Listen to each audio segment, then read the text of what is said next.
Can I have the floor? Yes, fantastic. Okay, great. So welcome back. Sorry we're late. Tends to happen because everyone's too excited about the previous panel and then ends up talking about it. So it is my really huge pleasure, and I'm so grateful you're here to welcome Richard Baldwin, who is, as you know, one of the greatest, if not the greatest, trade economists of his generation. He is a quintessentially European American as well.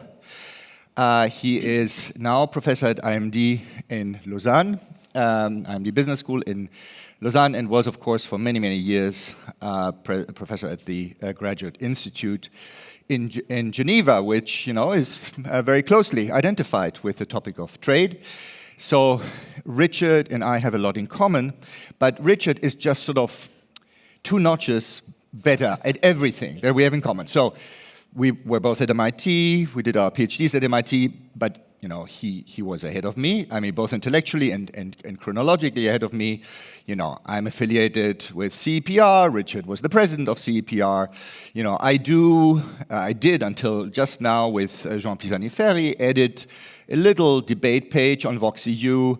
Richard founded VoxEU and edits the whole thing, right? And so he's just so miles ahead on everything. And the other thing that is, interesting about Richard, except for being miles ahead of me, which is not interesting, is the fact that he is an amazing communicator. So he's not, what really makes him stick out, in addition to his depth, his academic qualities, is that he can really speak to very wide audiences on trade policy issues. And he has done this through 2 extremely successful books. The first one is The Great Convergence, which everyone remembers and probably has read here, which I think was 2016 or something like that. And then the more recent one is called The Globotics Upheaval, and I'm looking this up because I want to get the title completely right, Globalization, Robotics, and the Future of Work. So this is sort of smack in the discussion that we continue to be having massively, and that, of course, is being influenced by AI, but the discussion was there. And Richard was one of the first people to really draw the consequences. And so I'm super grateful that you're here. And the reason is that trade policy is, again, smack in the middle of the discussion. And in some respects, not in such a good way, okay? And so help us out of this dilemma. Floor is yours. Thank you very much. Let me start my watch here.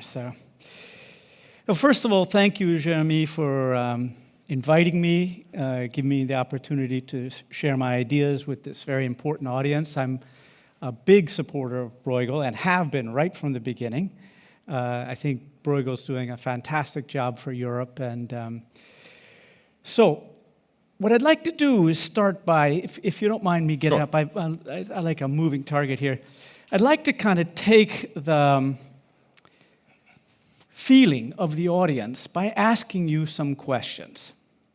Now, here's the rule. If you agree with the question, and it's yes, please stand up.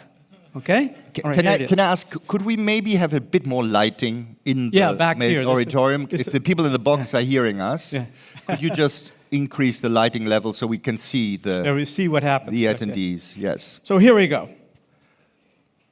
How many of you think globalization is struggling?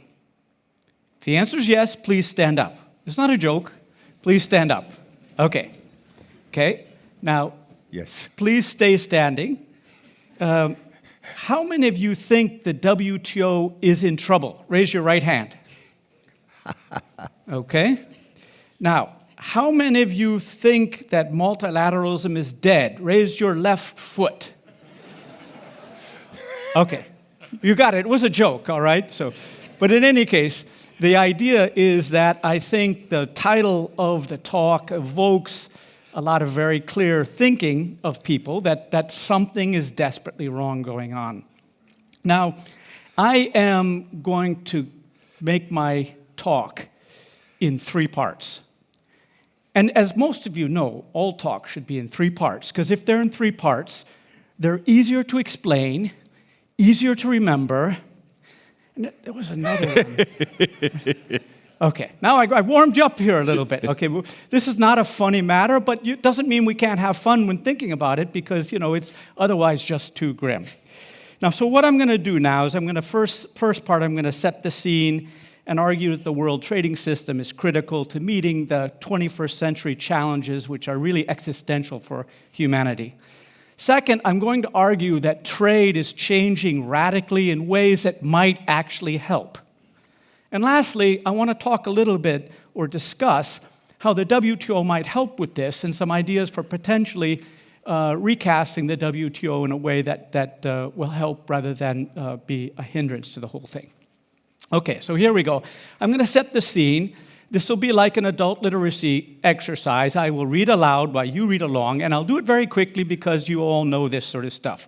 In the halcyon days post-wall fall, the whole world was aligning. Markets were assuring efficiency, governments were ensuring justice and regulation, democracy of sorts was selecting governments, poor nations were growing faster than rich nations, trade and investment were growing faster than either, extreme poverty was falling, the WTO was newly established, Eastern enlargement happened, the euro happened, Obama was elected, and China was aligning with Chinese characteristics.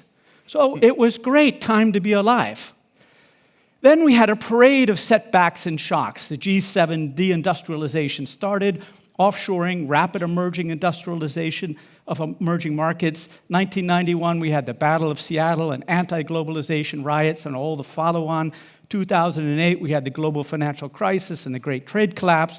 2015, China's Great Firewall was established. 2016, Brexit and Trump, and rise of Western authoritarian populism. 2018, the Chinese presidential term was removed and China starts getting assertive. 2019 to 2021, I don't have to remind you what happened then. 2021, US-China geostrategic rivalry goes bipartisan. It turned out it wasn't just Trump. 2022, inward-looking industrial policies and defensive trade policies started spreading around the world.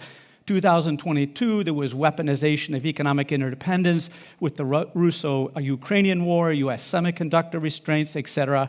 WTO is felt to be stagnating or failing, and many people think globalization has peaked. So this is the eye of the storm. So are we here again? Those of you who are old enough will remember that Lester Thoreau, who was at MIT when we were there, we used to call him less than thorough. Yes. But yes. In any case, he went up to Davos and said, "GATT is dead." Now you notice the date there, 1988. That was just as the Uruguay round was starting, and it was stumbling a little bit, but it eventually led to the WTO, a massive expansion of multilateralism, increased adjudication, so he was completely wrong. Now, why does it matter? I would argue that trade is essential to tackling the existential 21st century challenges.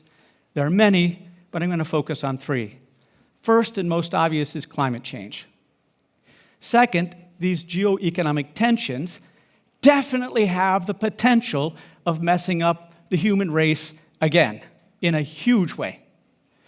And three, digitech disruptions in good ways and bad ways, but maybe not quite on the level of climate change, but something that's really, really disruptive to humanity, or plus or minus.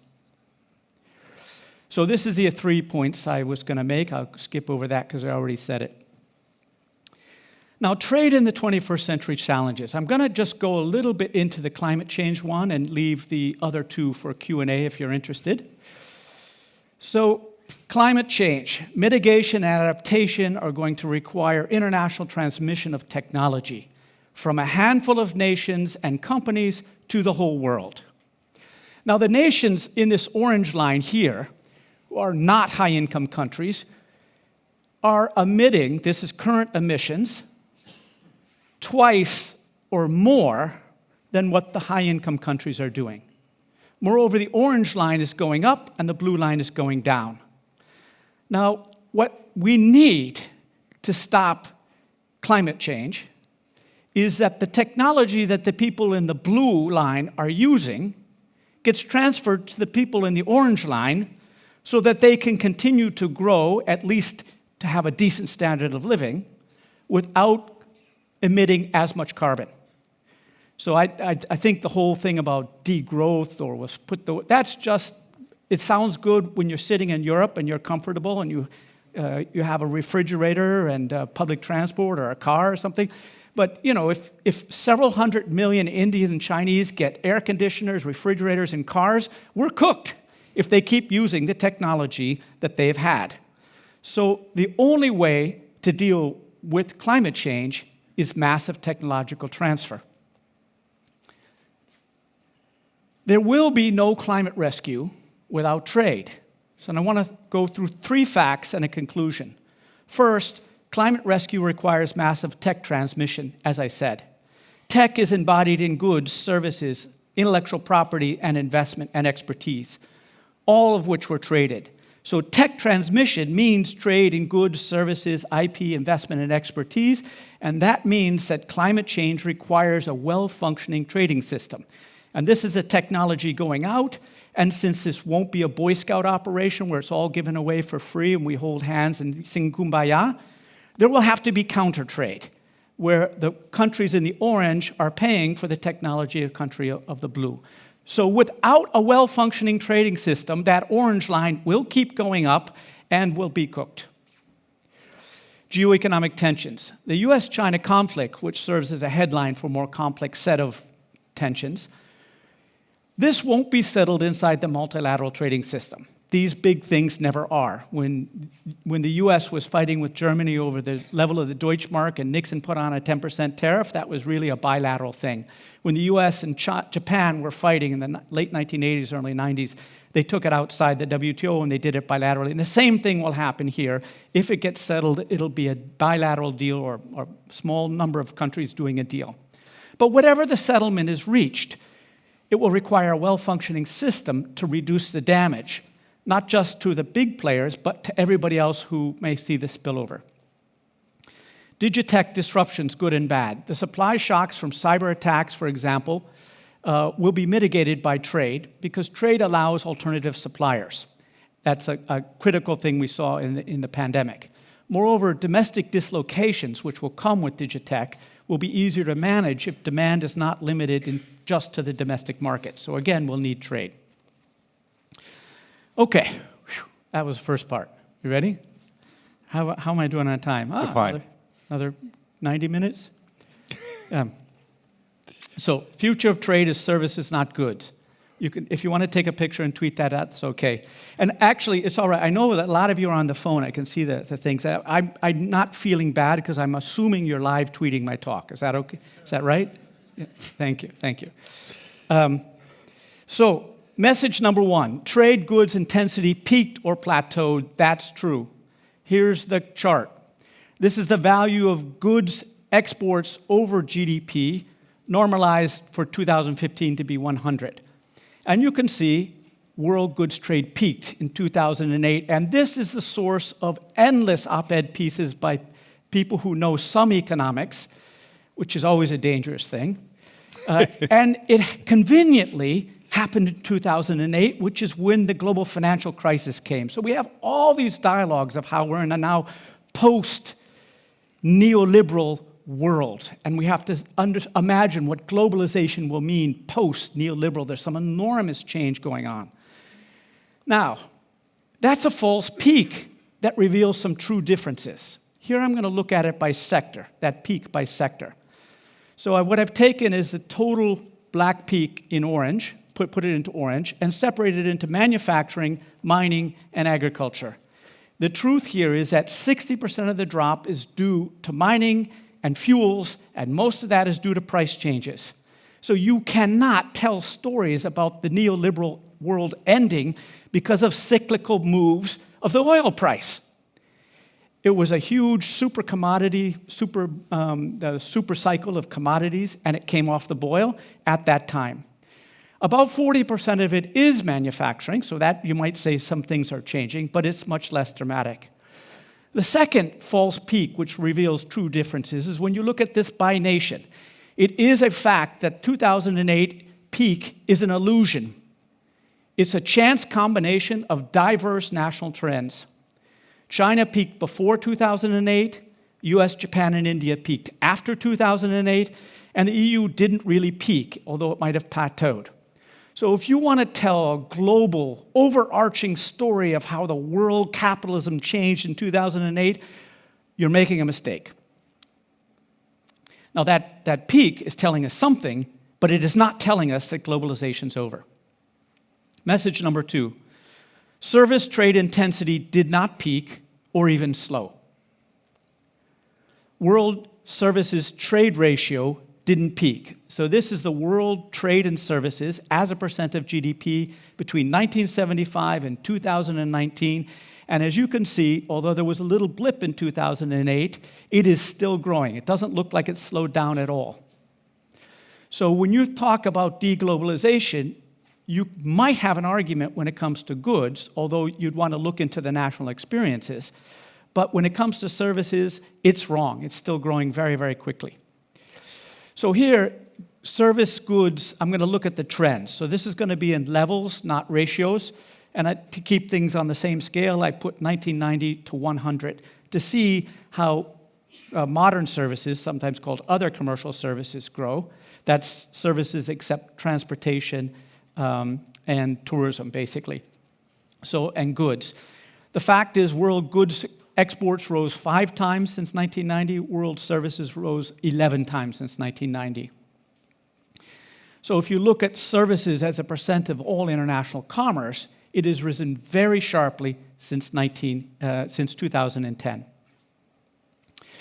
So message 3 is services are dominated by developing countries now, but emerging markets have been growing faster since the mid-2010s. So here's the chart. Pie chart shows 2021, who's the big exporters, and you can see the developed countries are 2/3. China's 5%, India's 5%, and the rest of the world is 25%. Here we have modern services, which are the digitally transmitted services, and you can see since 2016, the emerging market economies' exports are growing faster than the developed countries. So although they started behind, they are growing faster quite systematically. And if you dig down into it, it's true. I have a series of box columns on this, which I put up on a Substack if you want to see it. Message 4, intermediate services are the future of trade. Now, when you go home and tell your partner about a wonderful talk you heard today, this is what I want you to tell them. I mean, I'm assuming you have partners like mine who are actually interested in this stuff, but 2 things here. The future of trade is services. And that's a message which has been true for a while, and it's picking up. The WTO has a report by that title. The World Bank has a report on that. The IMF has picked up on it. So it's not revolutionary. But the word intermediate services, you may not have been picked up on before. Intermediate goods, global value chains, of course you have. But what happened in global value chains is going to happen in intermediate services. By intermediate services, I mean B2B, all the back office stuff. Not selling to customers, but businesses getting their business done by hiring people abroad who are much cheaper. I like to call it telemigration. Now, here's 3 facts about intermediate services. Demand for intermediate services is huge in rich nations. About 30% of gross production in rich nations is spent on intermediate services. That's all the back office stuff, accounting, everything like that. The supply of workers is huge in emerging markets. This is not like car industry or the electronic industry where very, very few emerging markets can make it. Every emerging market, Bogota has lots of people who do back office stuff. And they are now working for 1/15 of the salary that they're charging in Florida, for example, or New York. Second, or third fact, is the barriers to services are far higher, but falling far faster than the barriers to goods. So the goods barriers, the service barriers are so high that many people still think of services as non-traded. But those trade barriers are primarily technological, because there are almost no restrictions to international trade in intermediate services. Now, if you want to get architectural services, there's almost impermeable barriers between countries. Because to get, for example, a plan designed in Belgium, you absolutely have to have a Belgian qualified architect sign off on that thing, or else you won't get a permit. But that architect can get all huge parts of that design done by people sitting overseas without regulation whatsoever. There's reasons for that we can talk about, but that bit of it is not regulated. What's stopping it is the fact that it's hard to have remote workers, and as we all know, remote work has recently become extremely easier and will continue being so. And this will allow an arbitrage on prices. So the future of trade is trade in intermediate services. Message 5, trade in services is likely to be cleaner. So this will help us with the climate thing. So if you look here, carbon intensive, this is from OECD data 2018 by sector for the world as a whole on the left. And if you look at the carbon per ton of $1 million output, services, agriculture, manufacturing, mining, services is by far the lowest one. Now, the thing is that not all countries have the same ranking because the main input into services, or one of the main inputs, is electricity. And electricity is produced in different ways in different countries. So let me focus on that a little bit more. So on the left-hand side here, I'll just take a classic B2B service, information and finance and other business services. And here you see this is the tons per $1 million of output in the different countries. The world is 19, India is 75, Germany is 11, for example, the US is 16. And that difference is explained by the right chart, which is tons of CO2 per $1 million of output in the electricity, gas, and steam sector. That's the closest I can get to in this database. And you can see India has a very dirty electricity system because they make a lot of it with coal. So shifting services from rich countries to poor countries on one hand may increase the emissions, but not if they can get low carbon technology for electricity. Okay. So here's my incautious conjecture. The future of trade is services. So what this chart shows is world trade in services as a percent of world GDP. And it's been climbing since 75 up to 2019 from 6% to 14%. And those of you who have PhDs in astrophysics will figure out how I put this red arrow on there. The rest of you, don't worry, trust me. Now, this is obviously a conjecture, but what I'd like to ask you is, do you believe it? Do you believe in that red arrow? Raise your hand. I won't make you stand up. Raise your hand if you think the future of trade is in services. Okay, good. All right, so that's good. Because it will change everything. We're essentially going to a post-industrial trading system that will have massive effects in the rich countries, since most of us work in the service sector. And it will lead to massive new development journeys in the emerging markets because they're way underpriced in these sorts of services. And the productivity differences are nowhere near as different because they're using the same software, basically. Okay, let's move on. Future of world trade governance. How are we doing here? Okay. So, you like that one? You know, I spent a lot of time on these slides. So if you see something you like, go like this. Should we practice ones? Here. There we go. Okay, thanks. That's great. So this is the way I think the challenges of humanity, and the little guy is the trading system. That's the way I view it. Different people view it differently. Anyways, the world trading governance system today, there's the WTO 1994 rules for 20th century trade in goods, and they're often ignored because they're so universal and generally universally respected. So this is when goods cross borders, there's a few basic rules as to how you deal with that, and they're self-enforced because they're part of almost every country's domestic laws of how you treat things. The custom practices, although they're just baked in, and they've been there for 50, 60, 70 years. Almost everybody plays these rules. So people forget about how pervasive. It's probably the most universally adopted set of rules in the world. So But it only covers trade in goods, and not all of trade in goods. The deep regional trade agreements, like the single market or NAFTA or CPTPP, that covers the rules for trade in global value chains. Things like goods, services, intellectual property, short-term movement of people, the stuff you need when your factory's on two sides of the border. And there's bilateral investment treaties for the investment assurances, at least from the northern countries to the southern countries. And more recently, there's an emerging second WTO pillar. Many people don't know about this, but the WTO is functioning quite well, but not like it used to. So there's focus groups and topics that are self-balancing. So for instance, there was an agreement on fishery, just fishery. But it wasn't a WTO agreement where nothing was agreed until everything was agreed and then everybody had to agree.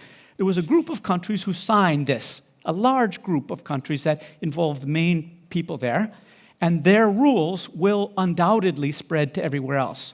So it wasn't done, and it wasn't fish against electronics or anything like that. And the same thing with plastics and e-commerce. There's a number of things that are going in a very, very different way. But it is progressing. I mean, one thing I like to point out is that despite the war between Ukraine and Russia, both countries showed up at the last ministerial, and they agreed stuff. In many, many settings, those two combatants would have, first of all, either not come or tried to block things.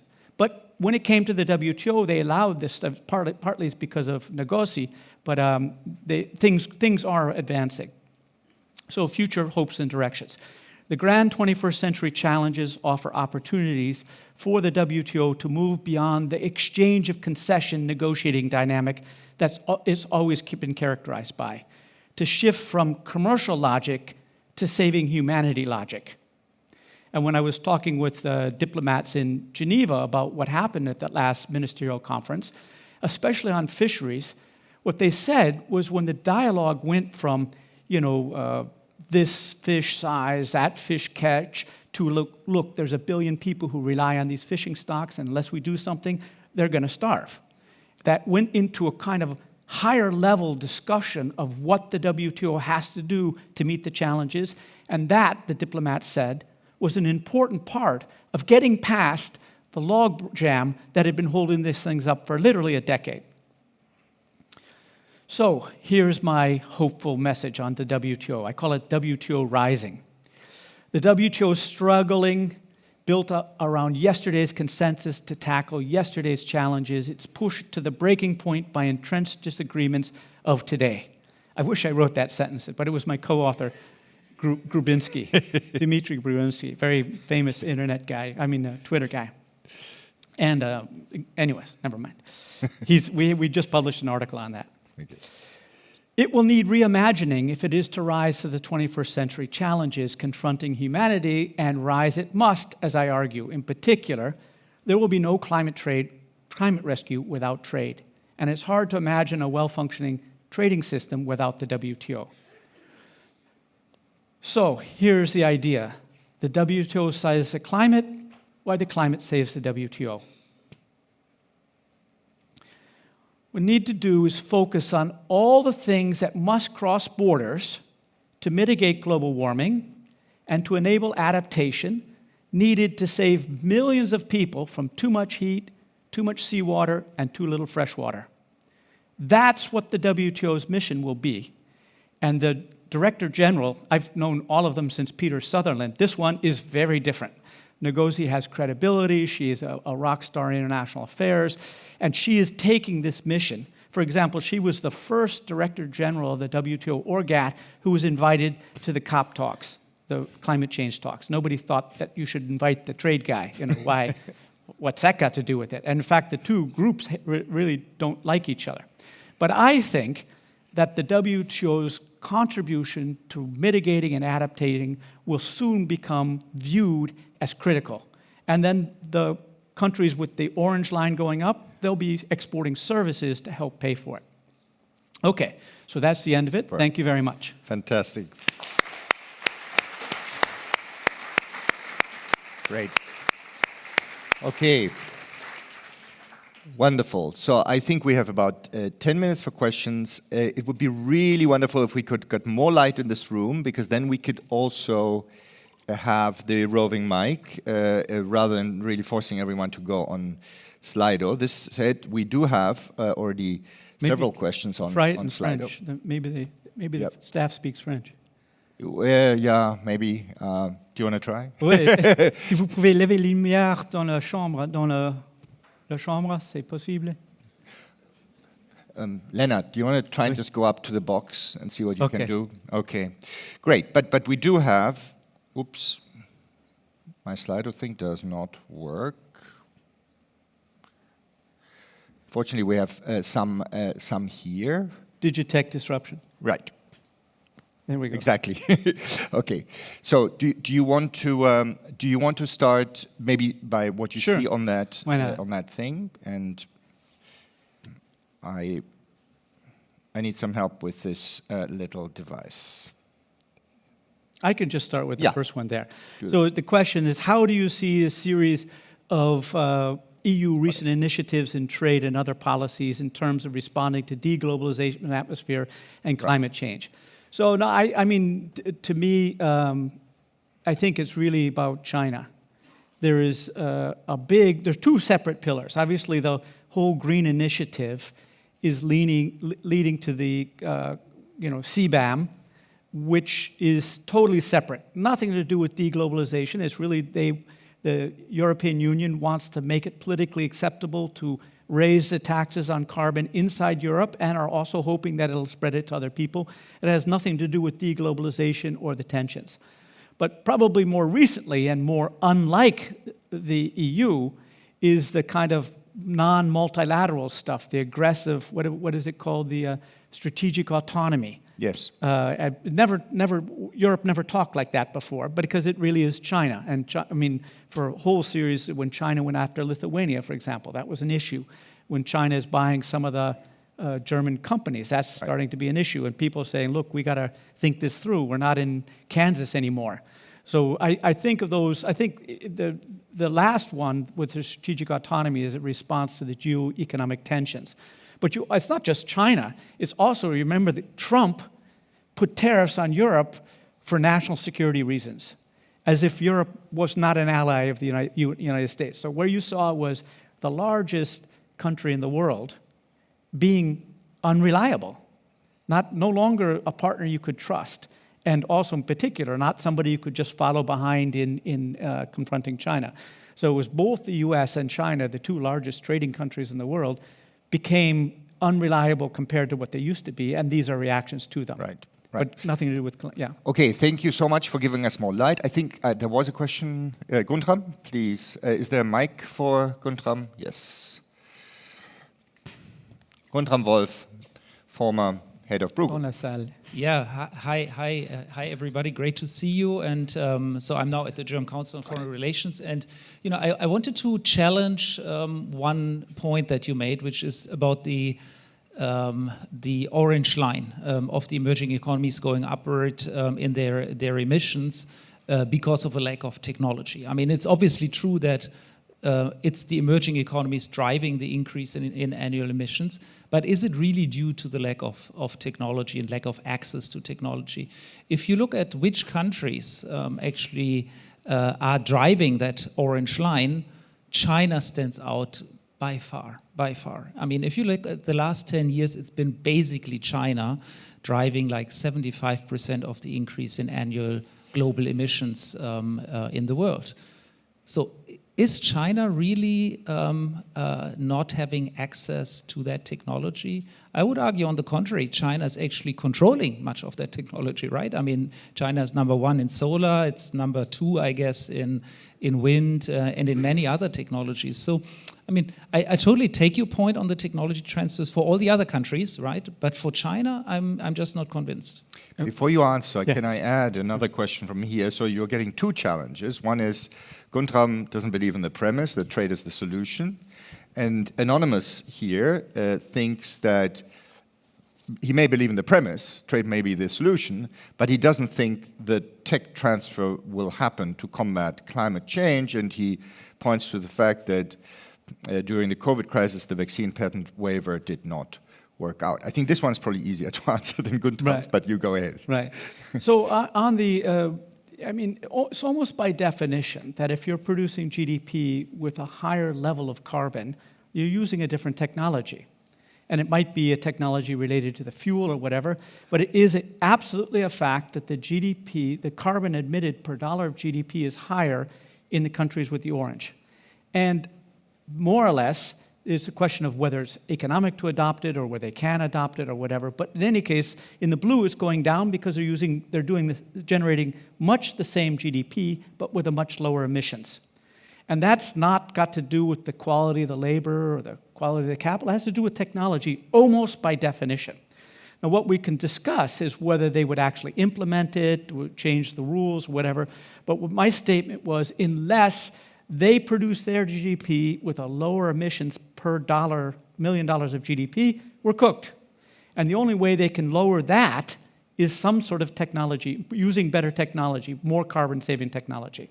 So I'm not making a prediction that it will happen. I don't really see how we can avoid going beyond the tipping points unless that cleaner carbon technology moves.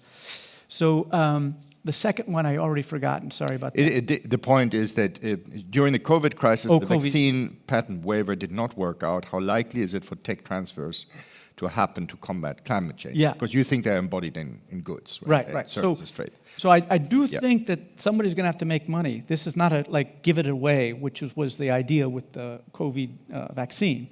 Somebody's going to have to make money selling energy-saving air conditioners and refrigerators. Somebody's going to have to make money doing that. So it's not a transfer. Right. And somehow or another, incentives have to change so that people in India will want to buy energy-efficient, carbon-efficient tuk-tuks and cars and refrigerators, air conditioners, all that sort of stuff. So I don't think the analogy is correct. Right. Now, if you're skeptical, I can go along. Every other day I'm like, oh my goodness, I'm actually going to live to 2050 and it's going to be horrible.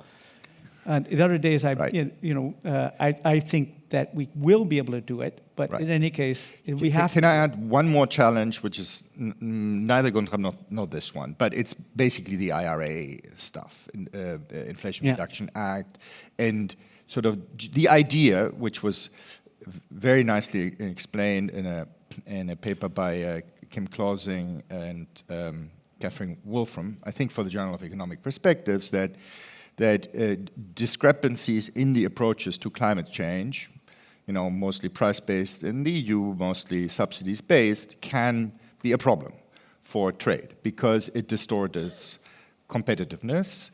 And indeed, some of the provisions of the IRA, which I think have by now been circumvented to at least accommodate the Europeans, involved prohibited subsidies. So there is this logic that some domestic climate instruments can be bad for trade.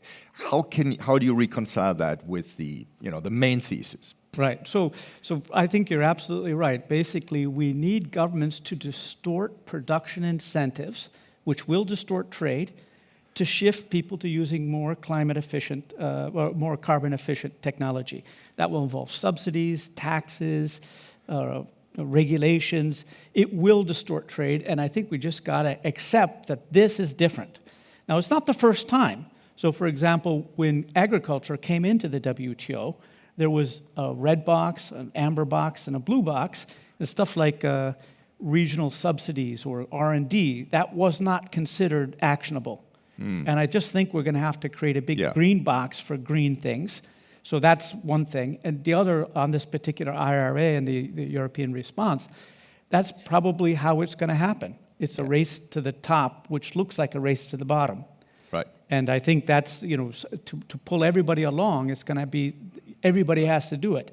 And the ultimate idea that this is a classic public good which needs a subsidy to fix the Pigouvian wedge, that the social benefit of producing green is higher than the private benefit, that's pretty clear to me. And it seems like doing more of this is a good thing. And if it ends up a rivalry where people are building too much green too fast, that's probably a good outcome. Right. So I'm not pessimistic about it. And I'm fully believe that the trade guys have many times put whole boxes of things, we're not going to talk about that. Like agriculture, for a long time, they just took it out of the system. And the rules only applied to manufacturing goods. So we'd probably have to do that with some kind of green stuff. Exactly. David Kleiman at Bruegel made a similar point recently. Okay, great. We have maybe time for 2 more questions, then we'll have to shut it down. Do I see anyone? Yes, Jean Pisani-Ferry, and then we have a gentleman in the back who okay, I think I know you too. Jean Pisani-Ferry, Bruegel, Sciences Po, and other interesting places. Just a quick rejoinder to the remark made by Guntram and to your answer. First, isn't it largely a composition effect, the fact that the composition of GDP is not the same? Second, to the extent it's not a composition effect, what's missing is investment. It's not necessarily access to technology. Technology may be accessible, but the cost of investing in a less carbon-intensive equipment may be much too high for emerging countries. Maybe let's pool the remaining questions. Can we have a microphone for the gentleman in the middle and identify yourself, please? Yes, that's you.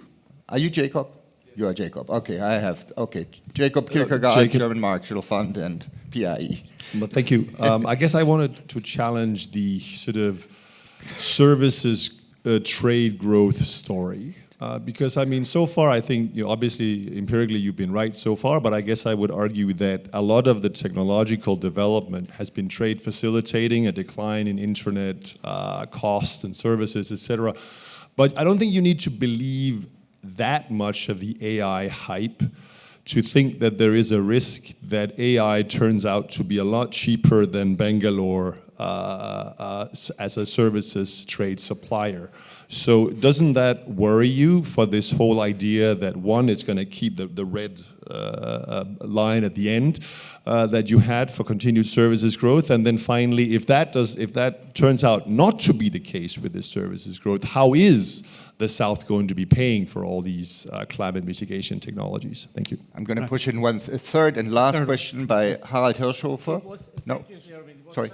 It was asked. Okay, wonderful. Okay, good. Thanks. Thank you. Well, thank you for those excellent questions, Jean and Jacob.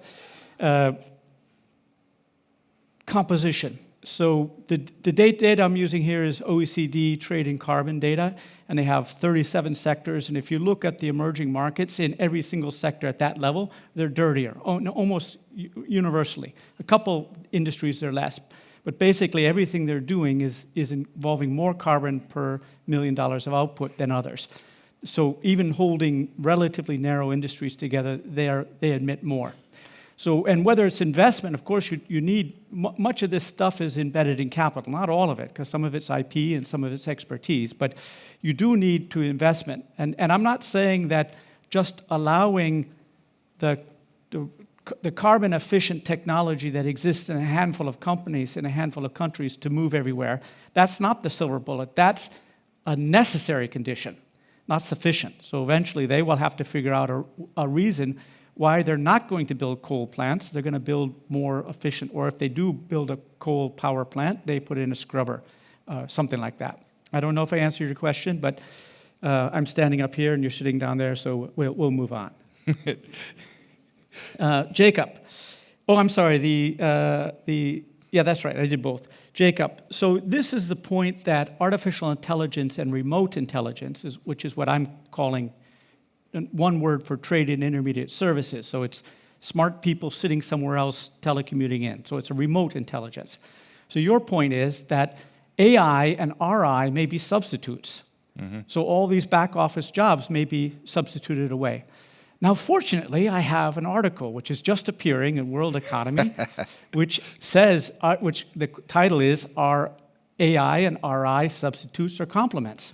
We have a very interesting data set with a co-author from Japan following through the COVID shock trying to see whether companies were doing more AI were also doing more telework, or did they look like complements? So it's a long way from a top 5 causally defined thing, but it looks like they're complements.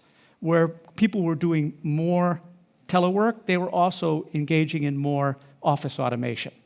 But their anecdotes matter, and for example, in India, they're laying off call center workers like crazy because the bots are taking over. They still need them, so there's always a human behind the AI, but they are replacing human call center workers with AI-driven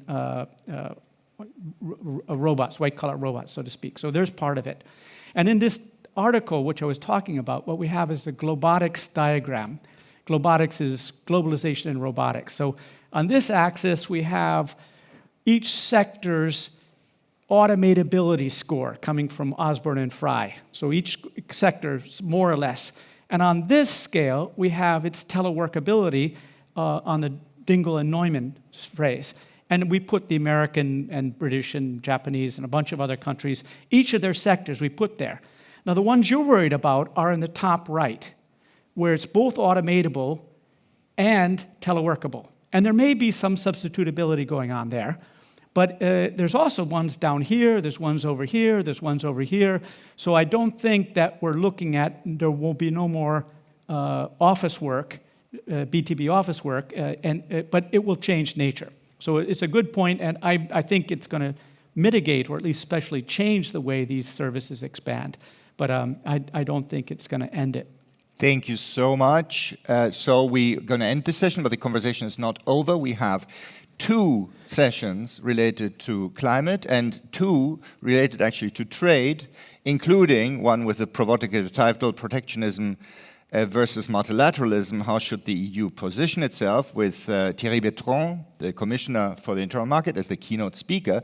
And immediately following the break in this room, we have a real star session on EU energy and climate policy that's going to start with an introductory dialogue between Teresa Rivera, who is the Vice President of the Spanish government. We have most Vice Presidents of Spain here today, and Tine van der Straten, who is Minister for Energy for Belgium, and it will also involve our colleagues Jean Pisani-Ferry and Simone Tagliapietra, and several fantastic additional speakers, including Laurence Toubiana. Now I have to read them all, right? Who is, of course, the CEO of ECF and the architect of the Paris Agreement.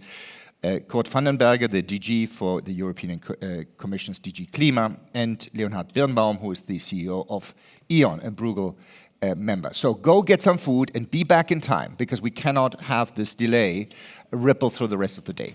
Okay, we'll be back here at 1 p.m. Thank you.